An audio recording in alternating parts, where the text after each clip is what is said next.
Hello student, ધોરણ 11 biology સબ્જેક્ટમાં chapter number 4 આપણે continue કરીએ। આજે આપણે જોવાના છે સમુદાય મેરુદંડી વિશે।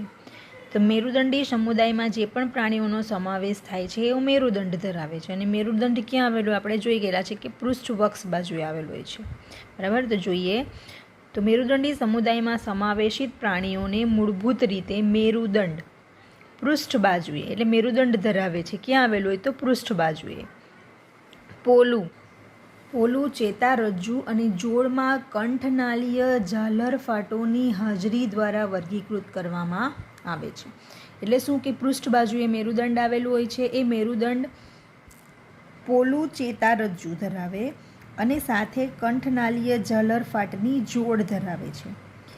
પોલા ચેતારજ્જુમાં દંડ જેવો આપણને જોવા મળશે કે જે કંઠનાલીય ઝાલર ફાટો જે જોડમાં આવેલું હોય, બંને બાજુ આવેલું હોય, એના દ્વારા વર્ગીકૃત કરવામાં આવે છે। વર્ગીકરણ આના દ્વારા કરવામાં આવે છે।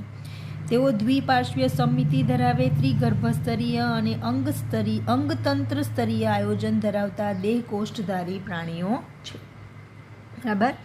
આપણને ખબર જ છે કે દ્વિપાર્શ્વીય સમમિતિ કોને કહેવાશે? ત્રિગર્ભસ્તરીય અંગતંત્ર સ્તરીય આયોજન ધરાવતા પ્રાણીઓ અને દેહકોષ્ઠધારી પ્રાણીઓ છે। તેઓ પશ્ચ ગુદાપુચ્છ અને બંધ પરિવહન તંત્ર ધરાવે છે। પશ્ચ એટલે પાછળની બાજુએ ગુદાપુચ્છ આવેલી હોય છે, બરાબર। એટલે મળદ્વાર, ગુદા એટલે કે મળદ્વાર। તો એ ગુદાપુચ્છ મળદ્વાર પાસે પૂંછનો ભાગ આવેલો હોય છે અને સાથે સાથે બંધ પ્રકારનું પરિવહન તંત્ર ધરાવે, એટલે કે રુધિરનું વહન શિરા અને ધમની દ્વારા થાય છે, બરાબર। હવે આપણે જોવાના છે એ છે કે મેરુદંડી અને અમેરુદંડીઓનો તફાવત, જે આપણે 3 માર્ક્સમાં મોસ્ટ આઈએમપી ક્વેશ્ચન છે। 3 માર્ક્સ કે 2 માર્ક્સમાં આપણે પૂછી શકીએ। પણ એ પહેલાં આપણે આકૃતિ જોઈ લઈએ કે આમાં જે આપણે જોયું છે કે પોલું ચેતારજ્જુ ધરાવે, જોડમાં કંઠનાલીય ઝાલર ફાટોની જોડ ધરાવે અને પશ્ચ ગુદાપુચ્છ ધરાવે। આકૃતિ જોઈએ, જો મેરુદંડ, બરાબર, પૃષ્ઠ ભાગમાં પાછળના ભાગમાં આપણે જોઈ શકશું કે જેમાં આ ચેતારજ્જુ આવેલું, પણ ચેતારજ્જુ કેવું હોય તો પોલું હોય છે, બરાબર। આ ભાગ જે છે આ મેરુદંડ છે, બરાબર। એ ક્યાં આવેલું તો એની સાથે આવેલું હોય છે પોલું ચેતારજ્જુ। અને આ રીતે ઝાલર ફાટો ક્યાં આવેલી હોય તો પાર્શ્વ ભાગમાં, એક ડાબી બાજુ એક જમણી બાજુ પર, એટલે ઝાલર ફાટો જોડમાં ધરાવે છે। કંઠનાલીય એટલે કંઠનળીના ભાગ પાસે જોવા મળશે અને સાથે સાથે આપણને પશ્ચ ગુદાપુચ્છ જોવા મળે છે, બરાબર। આ ગુદાનો ભાગ અને ત્યાં આપણને પૂંછડી જેવી જોવા મળશે, એટલે એને પશ્ચ ગુદાપુચ્છ તરીકે ઓળખવામાં આવે છે। હવે જોઈશું આપણે મેરુદંડી અને અમેરુદંડીનો તફાવત। મોસ્ટ આઈએમપી છે, ખાસ ધ્યાન આપજો। 2 માર્ક્સમાં જો પૂછાય તો 4 મુદ્દા લખવાના અને 5 માર્ક્સમાં પૂછાય તો 6 મુદ્દા। તો 6 મુદ્દામાં આપણે અહીંયા ઉદાહરણ લખી દેવાના એટલે 6 થઈ જાય। ઓકે, જોઈએ મેરુદંડ। તો એમાં મેરુદંડ હાજર હશે, જ્યારે અમેરુદંડીમાં મેરુદંડ ગેરહાજર હોય છે। મેરુદંડ ક્યાં જોવા મળે તો એ મધ્યસ્થ ચેતાતંત્રમાં, જ્યાં પૃષ્ઠ ચેતારજ્જુ આવેલું છે, જે પોલું છે અને એકવડું છે, એટલે એકની સંખ્યામાં છે। મધ્યસ્થ ચેતાતંત્ર પૃષ્ઠ બાજુએ પોલું અને એકવડું છે, જ્યારે અમેરુદંડીમાં મધ્યસ્થ ચેતાતંત્ર એ વક્ષ સપાટી પર જોવા મળશે। નક્કર એટલે કે એ પોલું નથી હોતું, ભરાયેલું હોય છે આખું, અને બેવડું છે, એટલે 2ની સંખ્યામાં આપણને જોવા મળશે। અમેરુદંડીમાં મધ્યસ્થ ચેતાતંત્ર વક્ષ સપાટી પર આવેલું, નક્કર એટલે આપણે આમ ધારો કે આપણે કોઈ સાધન લઈએ, બરાબર, અને એને આખું ભરી દઈએ તો એ નક્કર કહેવાશે। તો એ નક્કર અને 2ની સંખ્યામાં જોવા મળે અમેરુદંડીમાં। શું મધ્યસ્થ ચેતાતંત્ર, જ્યારે મેરુદંડીમાં પૃષ્ઠ બાજુએ આવેલું પોલું હોય છે ને 1ની સંખ્યામાં હોય છે। બીજો મુદ્દો જોઈએ તો જીવનના કેટલાક તબક્કામાં ઝાલર ફાટો હાજર હોય છે અને કંઠનળી ઝાલર ફાટો દ્વારા છિદ્રાળુ બને છે, એટલે કે ઝાલર ફાટ ધરાવે છે મેરુદંડી સમુદાયના પ્રાણીઓ, કેટલાક તબક્કામાં જોવા મળશે। અને ઝાલર ફાટો કેવી હોય છે? છિદ્રાળુ હોય છે। કેમ છિદ્રાળુ હોય તો કારણ કે આપણે એમાં કંઠનળીય ઝાલર ફાટો જોયેલી છે, તો કંઠનળી જે છે એમાં ઝાલર ફાટો આવેલી હોવાને કારણે કંઠનળી છિદ્રાળુ બને છે, જ્યારે અમેરુદંડીમાં ઝાલર ફાટો જોવા મળતી નથી। આપણે જે આગળના સમુદાય જોઈ ગયા એ બધા અમેરુદંડી છે, સછિદ્રથી લઈને સુડત્વચી સુધી, અમેરુદંડી, સામી મેરુદંડી સુધી. તો એમાં આપણને ઝાલર ફાટો જોવા મળી ના. થોડામાં આપણને જોવા મળી કયા જે જલીય સ્વરૂપો છે એમાં ઝાલર પોથી સ્વરૂપે આપણે જોઈ છે. બરાબર. આગળ જોઈએ તો હૃદય વક્ષ બાજુએ આવેલું. મેરુદંડીઓ વક્ષ સપાટી પર હૃદય ધરાવે અને અમેરુદંડીમાં હૃદય પૃષ્ઠ બાજુએ જો આવેલું હોય હૃદય તો તે પૃષ્ઠ બાજુએ જોવા મળશે. અને બીજું છે પશ્ચ ગુદાપુચ્છ હાજર હોય છે. મેરુદંડીની લાક્ષણિકતા છે કે પશ્ચ ગુદાપુચ્છ હાજર હોય, જ્યારે અમેરુદંડીમાં પશ્ચ ગુદાપુચ્છ ગેરહાજર જોવા મળે છે. અહીંયા ઉદાહરણ લખવા હોય તો આપણે કોઈ પણ લખી દઈએ. સચિત્ર સમુદાયનું આપણે નામ લખીએ તો વાદળી લખીએ. પછી આપણે કોઈ પણ સુડત્વચી એટલે કે તારા માછલી લખી શકીએ, ગોકળ ગાય લખી શકીએ. બરાબર. કોઈ પણ જે સમુદાય આપણે આગળ જોઈ ગયા છે એના કોઈ પણ ઉદાહરણ લખી શકીએ. અને આના ઉદાહરણમાં આવશે આપણા સસ્તન વર્ગના પ્રાણીઓ, વિહંગ વર્ગના પ્રાણીઓ, સરીસૃપ વર્ગના પ્રાણીઓ. બરાબર. એમાં કોઈ પણ ઉદાહરણ આપણે લખી શકીએ. સરીસૃપ જોઈએ તો આપણે એમાં મગર લખી શકીએ, ગરોડી લખી શકીએ. સસ્તનમાં જોઈએ તો ચામાચીડિયું, વેલ માછલી, મનુષ્ય, આ બધા આપણે લખી શકીએ. સોરી, ઊંધું બોલાઈ ગયું મારાથી. મેરુદંડીમાં આપણે સસ્તન અને એ બધા લખી શકીશું કે એમાં આપણે વેલ માછલી લખી શકીએ, પછી ગરોળી અને મગર, સાપ, બરાબર, પક્ષીઓ, આ બધું લખી શકીએ. જ્યારે અમેરુદંડીમાં આગળના જે સમુદાયો છે એ બધા લખી શકાય. હવે આપણે મેરુદંડી સમુદાય જોવાના છે કે એ મેરુદંડી સમુદાય કેવી રીતે એને નામ આપવામાં આવ્યું. મેરુદંડી સમુદાય એક તો આપણને ખબર છે કે એ પશ્ચ ગુદાપુચ્છ ધરાવે, કંઠનાલીય ઝાલર ફાટો ધરાવે, પોલું ચેતારજ્જુ ધરાવે, પૃષ્ઠ બાજુએ આવેલું હોય છે મેરુદંડાકારનું.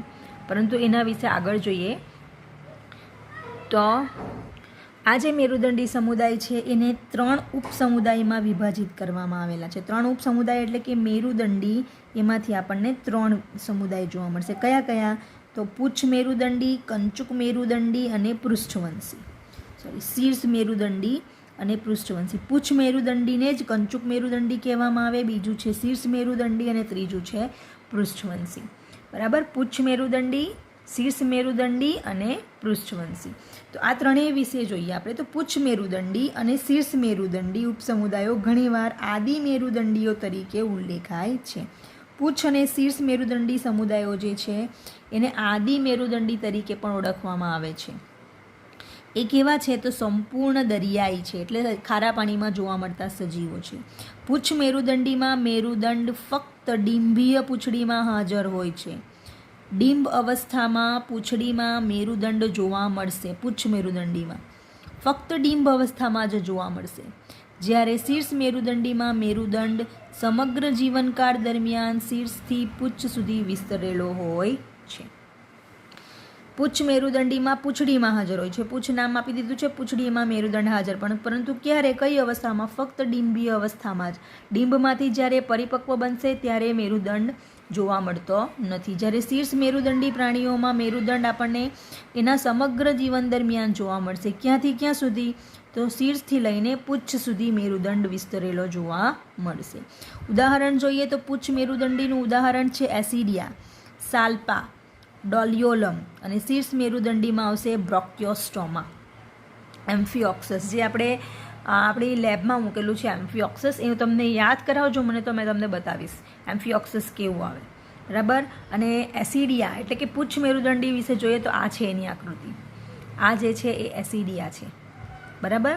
એ કયું છે તો પુચ્છ મેરુદંડી. પુચ્છ મેરુદંડી એટલે એના ડિંબ અવસ્થામાં છે ત્યારે ફક્ત પૂંછડીમાં મેરુદંડ જોવા મળશે. આપણે આ જોયું પુચ્છ મેરુદંડી અને શીર્ષ મેરુદંડી વિશે. હવે આપણે જોઈએ કે પૃષ્ઠવંશી. તો પૃષ્ઠવંશી કોને કહેવામાં આવે? આ મોસ્ટ આઈએમપી છે, ખાસ ધ્યાન રાખજો. અહીંયા તમને આવી રીતે પૂછાય ક્વેશ્ચન કે મેરુદંડીના ઉપસમુદાયો સમજાવો. 4 માર્ક્સમાં ક્વેશ્ચન પૂછાય. મેરુદંડીના ઉપસમુદાયો 3 છે.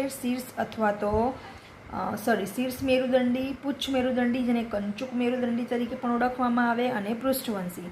અને એ ત્રણેયનું વર્ણન કરવું પડે આપણે કે પુચ્છ મેરુદંડી કેવા હોય છે, એનામાં ક્યારે મેરુદંડ જોવા મળે, શીર્ષ મેરુદંડી કેવા પ્રકારના હોય છે, મેરુદંડ ક્યાં જોવા મળે છે, એના ઉદાહરણ લખવાનું. બરાબર. અને હવે જોઈએ આપણે પૃષ્ઠવંશી વિશે. પૃષ્ઠવંશી ઉપસમુદાયના સભ્યો ગર્ભકાળ દરમિયાન મેરુદંડ ધરાવે છે. ગર્ભકાળ એટલે જ્યારે ગર્ભમાં હશે એ સમયે એમાં મેરુદંડ જોવા મળે છે. તો એ મેરુદંડ પુખ્ત અવસ્થાએ કાસ્થિમય કે અસ્થિમય કરોડ સ્તંભમાં રૂપાંતર પામે છે. જ્યારે એ ગર્ભમાં હશે પૃષ્ઠવંશી સમુદાયના સજીવો, ત્યારે એ ગર્ભ અવસ્થા દરમિયાન મેરુદંડ ધરાવશે. પૃષ્ઠ બાજુએ નાનું દાંડી જેવી રચના આપણને જોવા મળશે. પરંતુ જેમ જેમ એ સજીવ મોટો થશે અને પુખ્ત અવસ્થાએ પહોંચશે તેમ એ મેરુદંડ જે છે એ કરોડ સ્તંભમાં રૂપાંતર પામે છે. એટલે એનું રૂપાંતર શેમાં થશે? કરોડ સ્તંભમાં. આથી જ બધા પૃષ્ઠવંશીઓ મેરુદંડીઓ છે, પરંતુ બધા મેરુદંડીઓ પૃષ્ઠવંશી નથી. તો અહીંયા તમને 2 માર્ક્સમાં કારણ પૂછાય. 2 માર્ક્સમાં ક્વેશ્ચન આ રીતનો પૂછાય કે સમજાવો, બધા જ પૃષ્ઠવંશીઓ મેરુદંડીઓ છે, પરંતુ બધા મેરુદંડીઓ પૃષ્ઠવંશી નથી. તો આનો આપણે આન્સર કેવી રીતે આપવાનો કે પૃષ્ઠવંશી સમુદાય જે છે એ ફક્ત ગર્ભકાળ દરમિયાન મેરુદંડ ધરાવે અને પુખ્ત અવસ્થાએ કરોડ સ્તંભમાં રૂપાંતર પામે છે મેરુદંડ. એટલે પૃષ્ઠવંશીઓ જે છે એ મેરુદંડ ધરાવે છે સમગ્ર જીવનકાળ દરમિયાન, પરંતુ બધા જ મેરુદંડીઓ એ પૃષ્ઠવંશીઓ નથી. કારણ કે પૃષ્ઠવંશીઓમાં કરોડ સ્તંભ જોવા મળશે, પરંતુ મેરુદંડી સજીવો એમાં એવા સજીવો છે કે જેઓ ફક્ત મેરુદંડ ધરાવશે, એમનામાં કરોડ સ્તંભનું રૂપાંતરણ થયેલું જોવા મળતું નથી. અને આથી આપણે કહી શકીએ કે બધા જ પૃષ્ઠવંશીઓ મેરુદંડી છે, કારણ કે પૃષ્ઠવંશી સમુદાય મેરુદંડ ધરાવે અને તેનું રૂપાંતર કરોડ સ્તંભમાં થયેલું છે. પણ બધા જ મેરુદંડીઓ એ પૃષ્ઠવંશી નથી, કારણ કે એમાં મેરુદંડનું રૂપાંતર કરોડ સ્તંભમાં થતું નથી.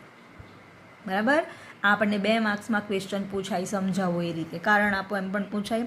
મેરુદંડીના પાયાના લક્ષણો ઉપરાંત, મેરુદંડીના પાયાના લક્ષણો એટલે કયા?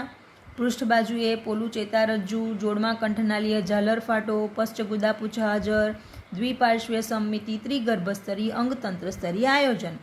આ ઉપરાંત પૃષ્ઠવંશીઓ વક્ષ બાજુએ 2, 3 કે 4 કોટરયુક્ત સ્નાયુમય હૃદય ધરાવે છે.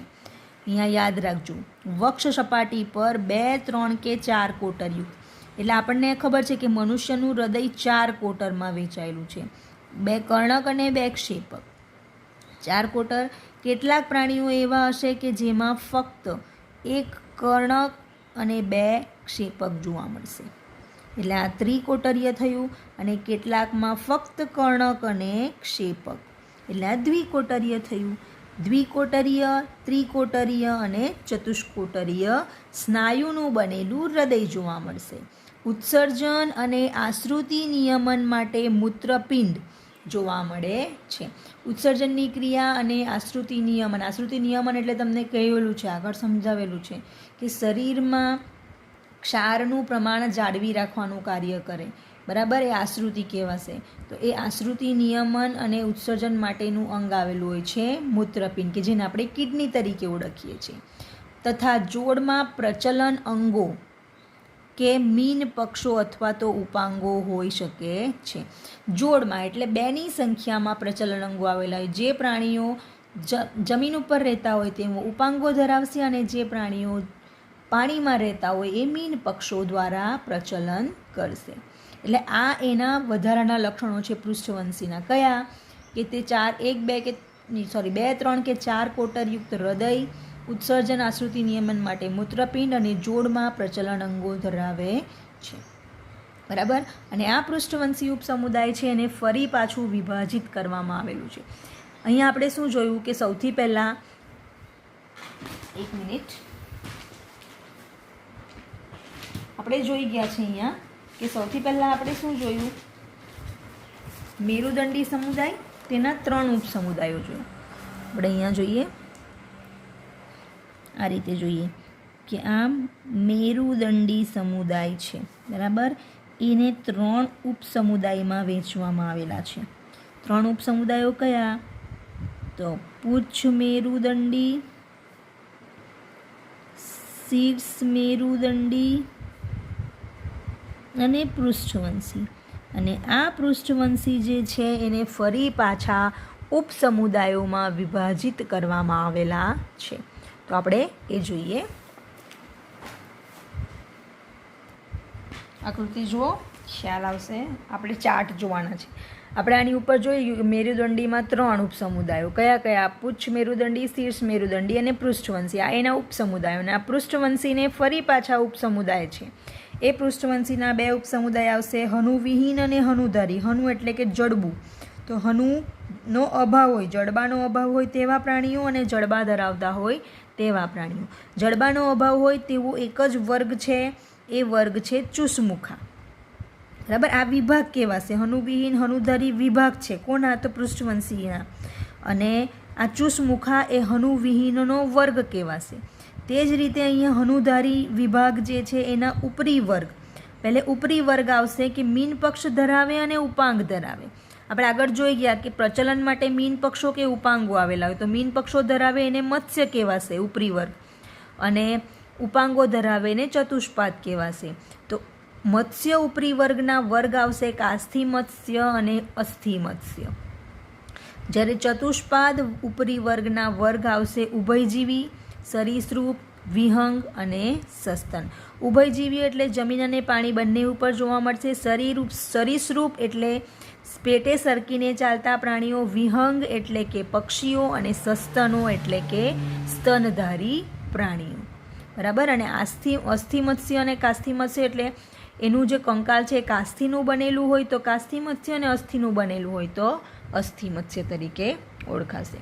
અને એના વિશે આપણે બધું ડિટેલમાં જોવાના છે. Thank you.